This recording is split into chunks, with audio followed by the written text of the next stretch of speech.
តើអ្នកចង់មានន័យដូច្នេះតិចខ្ញុំចង់និយាយថាអ្នកពិតជាបានស្បែកអ្នកសូមក្បត់ខ្ញុំអ្នកជាមនុស្សល្ងង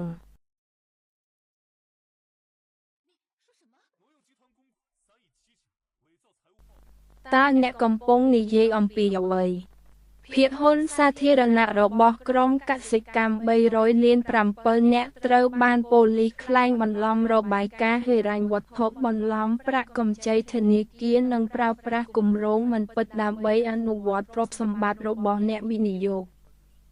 ជំរុញស្ត្រីឲ្យលេងនៅឆ្ងាយនិងសហការជាមួយម្ចាស់ខ្លួនឯងដើម្បីឲ្យគាត់មានអារម្មណ៍ថាគាត់បានជោគជ័យ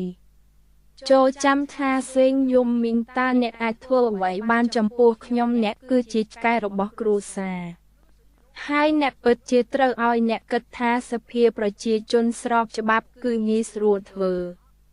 ទំនួលខុសត្រូវផ្លូវច្បាប់សម្រាប់ការចុះហត្ថលេខាខុសច្បាប់និងការបាត់បង់ទ្រព្យសម្បត្តិទាំងអស់ដែលបង្កឡើងនឹងត្រូវទទួលខុសត្រូវដោយអ្នកដែលជាព្រះដ៏ខ្ពង់ខ្ពស់មួយវាប្រែថាអ្នកធ្វើឲ្យខ្ញុំក្លាយជាមនុស្សស្របច្បាប់ដើម្បីឲ្យខ្ញុំទទួលកំហុសសោយយំមីងយ៉ាងហោចណាស់អ្នកបានឈ្នះដីប្រហារជីវិតរងតាមមានអ្វីកើតឡើង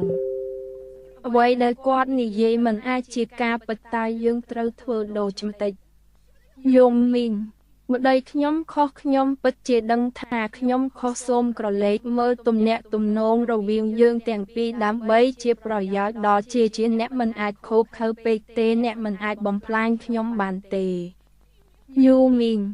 កុំភ្លេចថាវាជាក្រុមចៅដែលឆ្មាខ្ញុំស្លាប់នាំទៅបើមិនដូច្នេះទេអ្នកត្រូវបានគេចាក់សម្លាប់ដោយលេបូរបស់ពួកគេបន្ទាប់មកមានពោតសាំបន្ទាប់មកមានជាអ្នកមិនអាចធ្វើបាបខ្ញុំបែបនេះបានទេអ្នកមិនអាចដាក់ទណ្ឌកម្មបុរាណវិទ្យាជាហិនបានទេនោះយើងនឹងស្លាប់ខ្ញុំមិននឹកស្មានថារដ្ឋាភិបាលរបស់សិនយីរុលនឹងមានរឿងគួរឲ្យចាប់អារម្មណ៍បែបនេះទេបាទខ្ញុំសូមអង្វរអ្នកសម្រាប់សេចក្តីសប្បុរសរបស់អ្នកគឺពិតជាបញ្ជូនគាត់ទៅមែនទេយើមមិញស្ទមអានរឿងស្នេហាឆ្នាំនោះលើសេចក្តីស្រឡាញ់ដែលអូនជួយជីវិតអូនលើកនេះបងសន្យាថាអូននឹងធ្វើជាប្រពន្ធល្អនិងជាម្ដាយដ៏ល្អរបស់ពុកម៉ែនៅថ្ងៃអនាគតហើយគ្រួសារយើងទាំង3នឹងមានជីវិតរស់នៅល្អមិនអីទេសិនយីឡុងខ្ញុំនឹងផ្ដល់ឱកាសឲ្យក្មេងស្រីមិនមែនគ្រាន់តែអ្នកម្តងទាំងនេះគឺជាអនុត្តភ្លើងរបស់អ្នកផ្ទាល់ជាកូនល្អរបស់ម៉ែដឹងថាកូនខុសម៉ែជាអ្នកឆ្លក់វង្វេងកូនជួយអំបោឪពុកបានទេខ្ញុំនឹងសងអ្នកពីរដងនៅថ្ងៃអនាគតហើយខ្ញុំនឹងប្រគល់ក្តីស្រឡាញ់ទាំងអស់ដែលខ្ញុំជំពាក់ជូនអ្នកវិញដើម្បីឲ្យពួកយើងមានជីវិតល្អនៅថ្ងៃអនាគតមិនអីទេជាខ្ញុំសូមអង្វរអ្នកនិយាយឡើងប៉ាគាត់គឺជាម្ដាយបង្កើតរបស់ខ្ញុំហើយគាត់បានជួយសង្គ្រោះជីវិតអ្នកដូច្នេះខ្ញុំមិនអាចធ្វើបាបអ្នកបានទេប៉ុន្តែអ្នកបានរៀបការជាមួយពួកគេតាំងពីលំនៅក្នុងសាលាហើយត្រូវបានអ្នកដទៃដាក់គោលដៅកុំបារម្ភវាគឺជាគាត់ដែលមិនមានស្រាប៉ុន្តែវាងគាត់នេះគឺជាសេចក្តីស្រឡាញ់សេនយីរុងក្រោកឡើងសិនទៅលោកតាចាស់អ្នកដែលជួយសង្គ្រោះអ្នកនៅតាមទ្វារក្រោយសាលានោះមិនមែនសេនយីរុងនោះជាអ្វី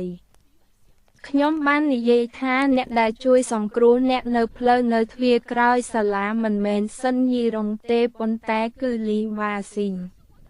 ឆ្កេងយីអ៊ីនខ្មាស់អ្នកគ្រាន់តែចង់ចាប់យំមីង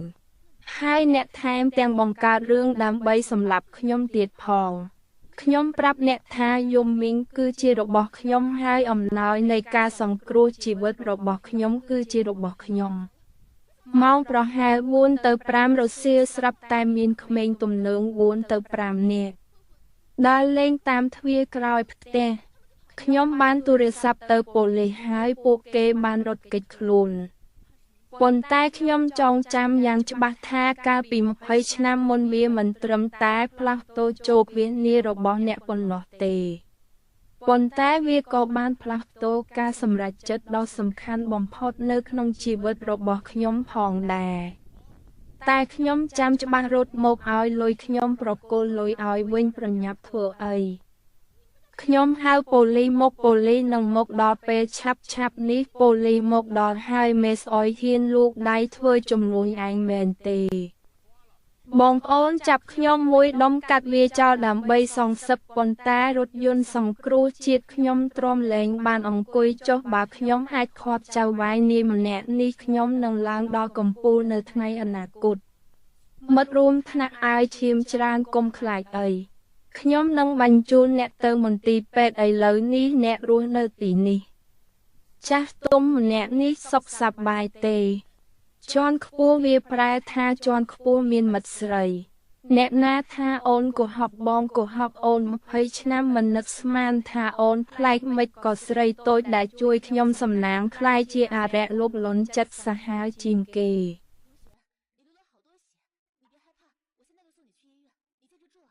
ខ្ញុំគ្មានចេតនាធ្វើជាកូនប្រសាររបស់ហានអវិជ្ជមានដើម្បីអ្វីទេកុំតោខ្លួនប្រានយំមីងមកវិញទោះបីខ្ញុំមិនបានជួយអ្នកមកវិញក៏ដោយក៏ខ្ញុំនៅជាមួយអ្នកអស់រយៈពេល20ឆ្នាំពី300នាក់ហើយជា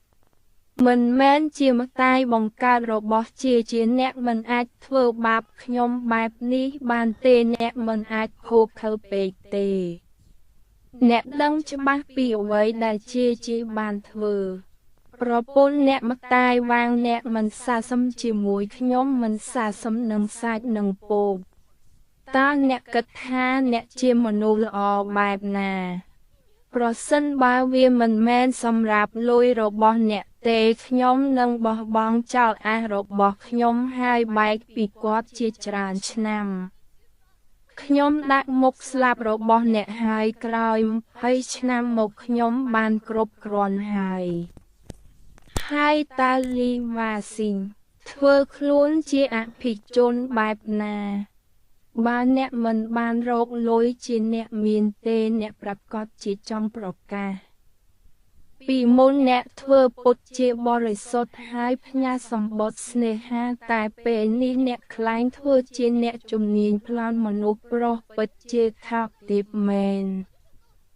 ហើយអ្នកខ្ញុំបានចិញ្ចឹមចចកភ្នែកពណ៌សដូចអ្នកបើខ្ញុំមិនបានជួយម្ដាយឯងក្នុងគ្រាដ៏លំបាកហេតុអ្វីបានជាខ្ញុំខ្លាចបញ្ជូនអ្នកណាមកធ្វើបាបខ្ញុំអ្នកមិនគួរផ្ដល់កំណើតឲ្យអ្នកនៅពេលនោះទេសិនយីរៅបិទមាត់